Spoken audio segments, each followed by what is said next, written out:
बऱ्याच घरामध्ये अंघोळ न करता स्वयंपाक केला जातो आणि बऱ्याचशा घरांमध्ये अजूनही अंघोळ न करता स्वयंपाक करत नाहीत. आपल्या हिंदू धर्मामध्ये अंघोळ न करता स्वयंपाक करण्याला जास्त प्रेफरन्स दिला जातो. आपल्या पूर्वजांपासून चालत आलेली ही एक परंपरा आहे. पण बरेचसे जण म्हणतात की अंघोळ न करता स्वयंपाक केल्याने काय बिघडतं?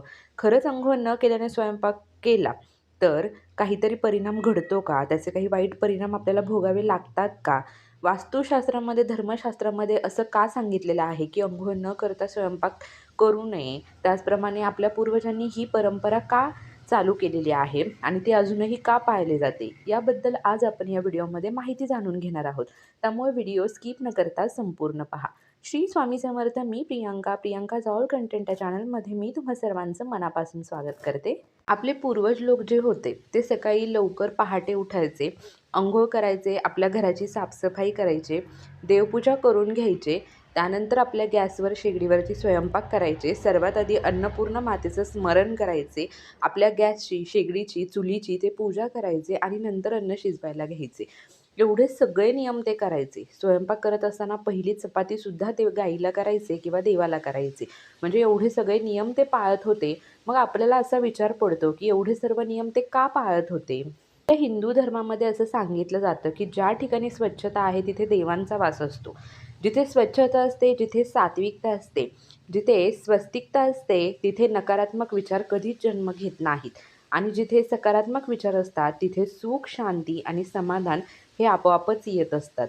त्यामुळे आपले पूर्वज पहिल्यापासून हे नियम पाळत आलेले आहे आणि तेच आपल्यालाही पाळायचे आहेत. आपण स्वयंपाक फक्त पोट भरण्यासाठीच करतो असं नाही, तर त्यातून आपल्याला ऊर्जा मिळत असते, त्यातून आपल्याला शक्ती मिळत असते. त्याचप्रमाणे हे आपल्या जगण्याचं एक साधन आहे. त्यामुळे जे बनवणाऱ्या महिला असतात त्यांना अन्नदाता, अन्नपूर्णा असंही म्हटलं जातं. घरामध्ये जेव्हा अन्न बनवलं जातं, ते अन्न बनवण्यामुळे आपल्या घरातील प्रत्येक सदस्याचं पोट भरतं. त्यामुळे आपली सेवा घडत असते. त्यामुळे अन्न बनवताना नेहमी प्रेमाने, स्वच्छतेने आणि आदर ठेवून त्याचप्रमाणे भक्तिभावनेने आपल्याला अन्न बनवायचं आहे. सध्या असं म्हणतात, की अंघोळ केल्याशिवाय स्वयंपाक करायचा नसतो आणि अंघोळ न करता जर आपण स्वयंपाक केलं, तर काय होतं? सोशल मीडियावरती आता असं दाखवलं जातं, सांगितलं जातं, की आपण अंघोळ न करता स्वयंपाक केला, तर अन्नपूर्णा माता, लक्ष्मी माता आपल्या घरातून कायम निघून जातात.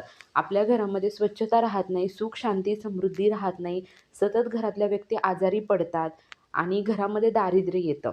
असं सांगितलं जातं. पण आपल्या धर्मशास्त्रामध्ये काय सांगितलेलं आहे, वास्तुशास्त्रामध्ये काय सांगितलेलं आहे, ग्रंथांमध्ये काय सांगितलेलं आहे? आपल्या धर्मशास्त्रामध्ये सांगितलेलं आहे, की जेव्हा आपण रात्री विश्रांती केल्यानंतर सकाळी अंघोळ करतो, तेव्हा आपली शारीरिक आणि मानसिक शुद्धी होत असते.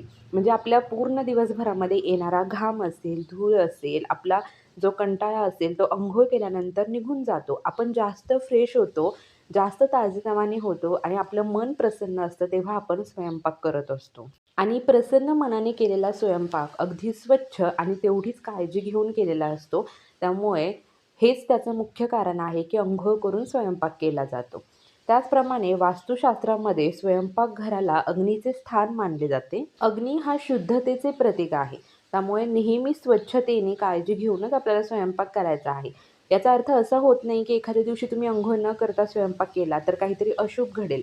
असं काहीही मनात आणायचं नाहीये तुम्हाला. फक्त स्वयंपाक करताना जेवढी स्वच्छता आणि प्रसन्न मन ठेवू, तेवढं ते अन्नही चांगलं शिजलं जातं आणि त्या अन्नातून जेव्हा ते ग्रहण केलं जाईल, तेव्हा त्यातून चांगल्या गोष्टी आपल्या शरीराला मिळत असतात.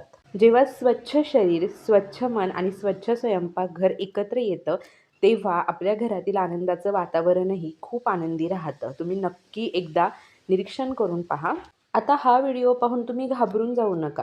कारण तुमच्याकडून आतापर्यंत न अंघोळ करता स्वयंपाक केला जात असेल. पण इथून पुढे तुम्ही काळजी घेऊन अंघोळ करूनच प्रसन्न मनाने तुम्हाला स्वच्छतेने स्वयंपाक करायचा आहे.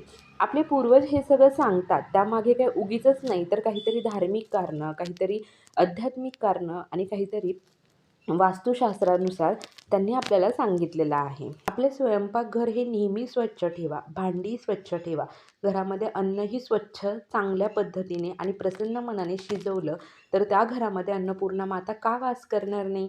घरामध्ये जास्त खरकटं ठेवू नका, भांडी स्वच्छ करा टाईम टू टाईम, घरामध्ये नेहमी स्वच्छता राहील याची काळजी घ्या. स्वयंपाक करताना कधीही रडू नका, रागावू नका, भांडू नका, मोठ्याने ओरडू नका, मन नेहमी प्रसन्न ठेवा.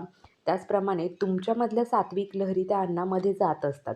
त्यामुळे आपण अन्न तयार करत असताना नेहमी प्रसन्न राहायचं आहे, कारण तेच अन्न घरातील सर्व सदस्य ग्रहण करतात आणि आपल्यातल्या लहरी, आपल्यातलं सकारात्मकता, स्वच्छता ही त्या अन्नावरती परिणाम करते आणि त्यातूनच आपल्या सदस्यांचं पोट भरलं जातं.